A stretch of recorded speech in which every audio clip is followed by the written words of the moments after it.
नाज़रीन, आजकल FIA खासी सख्त हो गई है। एयरपोर्ट्स पर मोहसिन नकवी साहब कभी लाहौर के एयरपोर्ट का विज़िट कर रहे हैं, 2 दिन पहले इस्लामाबाद के एयरपोर्ट पर गए हैं, वहाँ पर लोगों से मिले हैं, शिकायत सुनी हैं।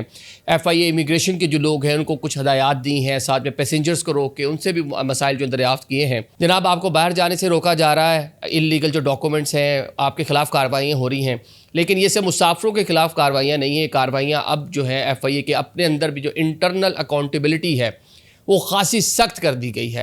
आपकी शिकायत पर या डिफरेंट एजेंटों के साथ राब्ते में या इल्लीगल एक्टिविटीज़ में मुलव्विस जो FIA के एहलकार हैं, अफसरान हैं, उनको भी जनाब नौकरियों से बरतरफ कर दिया गया है। जनाब, FIA में इंटरनल अकाउंटेबिलिटी या खुद एहतसाबी जो है उसका अमल खासा तेज़ कर दिया गया है। एडिशनल DG हैं FIA के अकबर नासिर खान साहब, ये जनाब साबिक IG इस्लामाबाद भी रहे हैं और आजकल बतौर एडिशनल DG ये काम कर रहे हैं। FIA में अकाउंटेबिलिटी देख रहे हैं और मनी लॉन्ड्रिंग के जो मामला हैं वो सारे के सारे देख रहे हैं। इनके आने के बाद भी खासी सख्ती हुई है।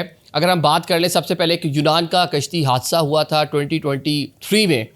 अब जनाब उसके हवाले से तहकीकात मुकम्मल हुई हैं और कुछ अफसरान को बरतरफ किया गया है। सबसे पहले तो वो बता देते हैं, और ये सिर्फ ऐसा नहीं है कि एक ही स्टेशन पे काम करने वाले लोग, मुख्तलिफ जो एयरपोर्ट्स के ऊपर डिप्टी डायरेक्टर लेवल के, असिस्टेंट डायरेक्टर लेवल के लोग काम कर रहे थे, उनको जनाब नौकरियों से बरतरफ कर दिया गया है।